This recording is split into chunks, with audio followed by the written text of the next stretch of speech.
नमस्कार दोस्तों, मैं हूं अवनीश आप सभी के साथ और मैं स्वागत करता हूं आप सभी का हमारे इस चैनल में। और आज के वीडियो में एक छोटी सी कहानी आपके लिए। एक बार की बात है, एक लड़का एक व्यापारी के यहाँ काम करता है। तो शाम को उसका मालिक उसे कुछ पैसे देता है, जिससे वो खाने पीने का सामान ले जाता है अपने घर पे और खाना पीना बना के सो जाता है। ऐसा उसके साथ काफी दिनों से चल रहा होता है। लेकिन एक दिन की बात है, वो दुकान से घर आता है, खाना पीना बनाता है। खाना पीना बना के वो अपने लिए डेली 4 रोटी बनाता था और कुछ सब्जी। खाना पीना बना के वो घर के बाहर किसी काम से चला जाता है।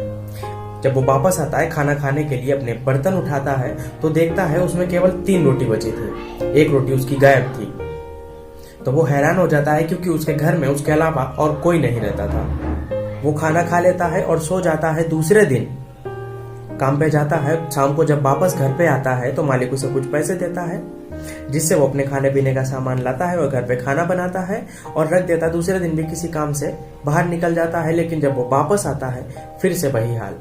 उसकी एक रोटी आज फिर से गायब थी। वो आज और हैरान हो जाता है कि ये मेरी रोज रोज एक रोटी कहाँ गायब होती है। तीसरे दिन उसने ये सोचा कि आज मैं ये पता लगा के रहूंगा कि मेरी एक रोटी जाती कहाँ है। तीसरे दिन वो दुकान से आया, खाना बनाया और रख दिया ढककर, और घर में ही वो कहीं छुप गया। वो ये देखता रहा कि मेरी रोटी कौन ले जा रहा है। थोड़ी देर बाद देखता है कि एक बड़ा सा चूहा आता है और उसकी एक रोटी उठाता है और ले जाता है। तो जैसे ही चूहा वो रोटी लेकर निकलता है, वो उसे पकड़ लेता है और उससे कहता है कि देख भाई, क्यों मुझे परेशान करता है।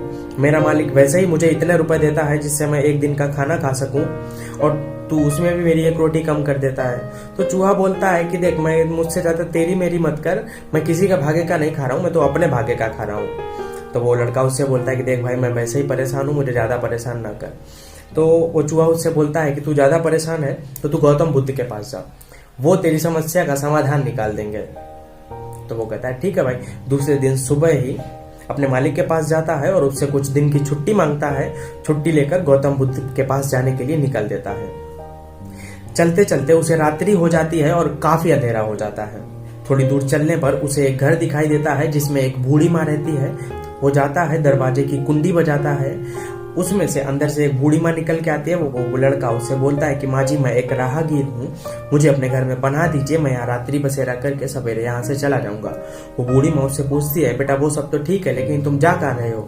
तो वो लड़का उसे बताता है कि माँ, मेरे पास एक प्रश्न है जिससे मैं बहुत ज्यादा परेशान हूँ, उसका जवाब लेने के लिए गौतम बुद्ध के पास जा रहा हूँ। तो वो बूढ़ी माँ कहती है कि बेटा, अगर तुम्हें गौतम बुद्ध मिले तो उनसे मेरा भी एक प्रश्न पूछना कि मेरी एक 20 साल की बेटी है जिसका विवाह करने में मुझे बड़ी परेशानी हो रही है, क्योंकि वो बोल नहीं सकती। तो वो लड़का कहता है ठीक है माँ जी। उसके घर पे रात्रि बसेरा करता है और सुबह होते ही चल देता है। थोड़ी दूर चलने के बाद उसे एक पहाड़ दिखाई देता है, बड़ा सा पहाड़, बर्फीले पहाड़ थे वहां पे। तो वहां पर उसे एक जादूगर दिखते हैं सबसे ऊपर बैठे हुए। तो जादूगर से बोलता है कि जादूगर साहब, मुझे ये पहाड़ पार करा दीजिए। तो वो जादूगर उसे अपने पास सबसे ऊपर बुला लेता है अपनी छड़ी घुमा के, और उससे पूछता है कि भाई तुम कहाँ जा रहे हो। वो लड़का उस जादूगर से बोलता है कि मैं गौतम बुद्ध के पास जा रहा हूँ, मैं एक प्रश्न से बहुत परेशान हूँ जिसका जवाब लेने के लिए मैं उनके पास जा रहा हूँ। तो वो जादूगर उस लड़के से बोलता है कि भाई, अगर तुम्हें गौतम बुद्ध मिले तो तुम मेरा भी एक प्रश्न उनसे पूछना। तो वो लड़का कहता है कि क्या प्रश्न पूछूं आपका। तो वो जादूगर उसे बताता है कि मुझे स्वर्ग जाना है, मैं काफी सालों से यहाँ तपस्या कर रहा हूँ, लेकिन मुझे अभी तक स्वर्ग नहीं मिला। मैंने अपने आधे धड़ को वृद्ध होने से रोक कर रखा है अपने जादू से। अगर गौतम बुद्ध आपको मिले तो उनसे तुम मेरी एक बात पूछ लेना कि मुझे स्वर्ग कब मिलेगा। तो वो कहता है कि ठीक है जादूगर, अब मुझे नीचे उतारिए उस तरफ। तो वो नीचे उतार देता है और बहुत दूर चलने के बाद उसे एक नदी मिलती है। अब वो नदी सोचता है कैसे पार करूं, क्योंकि वहां ना कोई नाव या वैसा कोई साधन नहीं था, ना कोई पुल था नदी को पार करने का। तो उसे एक बड़ा सा कछुआ दिखाई देता है, बड़ा सा।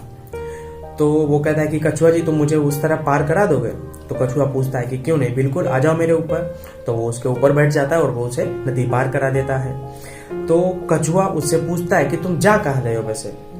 तो वो लड़का उसे बताता है कि मैं गौतम बुद्ध के पास जा रहा हूँ, मेरे पास एक सवाल है जिससे मैं काफी परेशान हूँ, उसका जवाब लेने के लिए मैं गौतम बुद्ध के पास जा रहा हूँ। तो वो कछुआ उससे बोलता है कि अगर तुम्हें गौतम बुद्ध मिले तो मेरा एक सवाल पूछ लेना। वो कहता है क्या कछुआ जी, बताइए।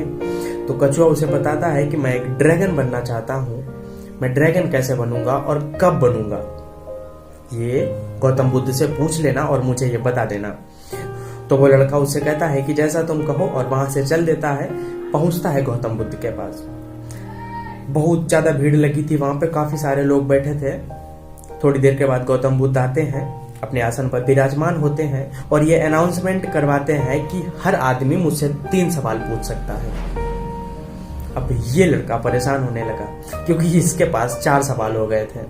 इसने अपने मन ही मन में सोचा कि अगर उस बूढ़ी माँ की बेटी के बारे में ना पूछा तो उसकी शादी नहीं होगी, तो ये ज्यादा प्रॉब्लम, मेरी प्रॉब्लम से तो ज्यादा ही बड़ी प्रॉब्लम है। इधर ये दूसरा जादूगर, अगर इसको स्वर्ग की प्राप्ति नहीं हुई तो ये यहीं परेशान होता रहेगा, ये भी मेरी समस्या से ज्यादा बड़ी परेशानी लग रही मुझे। और इधर ये कछुआ, अगर कछुआ की समस्या के बारे में नहीं पूछा तो कछुआ मुझे दोबारा से नदी पार नहीं कराएगा और वो भी परेशान होगा।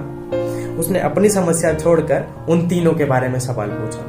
उसने सबसे पहले कछुए के बारे में पूछा, तो गौतम बुद्ध ने जवाब दिया, उस कछुए से कहना कि अपना कवच उतार दे, वो ड्रैगन बन जाएगा। वो कहता है ठीक है महाराज। दूसरा सवाल उस जादूगर के बारे में वो लड़का पूछता है, तो गौतम बुद्ध बताते हैं कि उस जादूगर से कहना तुम अपनी छड़ी फेंक दो या फिर किसी को दान कर दो, जिससे तुम्हें स्वर्ग की प्राप्ति हो जाएगी। वो लड़का कहता है ठीक है महाराज। तीसरा सवाल उस बूढ़ी माँ का था, तो गौतम बुद्ध उसे बताते हैं कि उस बूढ़ी माँ से कहना कि अपनी बेटी की शादी कर दो, शादी होने के बाद ही वह बोलने लगेगी। 3 सवाल इसके खत्म हो जाते हैं और ये वहां से चल देता है, वापस आता है। कछुआ उसे नदी पार करा देता है। उसके बाद वो उसे बताता है कि कछुआ भाई तुम अपना ये कवच उतार दो, इससे तुम एक बड़े से ड्रैगन बन जाओगे। कछुआ ऐसा ही करता, जैसे ही कछुआ अपना कवच उतारता है उसके अंदर से काफी मोती निकलते हैं, तो वो मोती उस लड़के को दे देता है। उससे कहता है, वो कछुआ कहता है कि ये मोती तू रख उपहार के स्वरूप में। अब ये लड़का बन जाता है अमीर, बड़ा आदमी लड़का बन जाता है। इसके बाद ये लड़का जाता है जादूगर के पास, वो मोती लेकर जादूगर के पास जाता है। जादूगर से बोलता है कि भाई गौतम बुद्ध ने मुझे ये कहा है कि तुम अपनी छड़ी क्या फिर फेंक दो या फिर किसी को दान कर दो, जिससे तुम्हें स्वर्ग की प्राप्ति होगी। तो वो जादूगर कहता है कि आज से ये छड़ी तुम रखो। तो वो जादूगर उस लड़के को छड़ी दे देता है।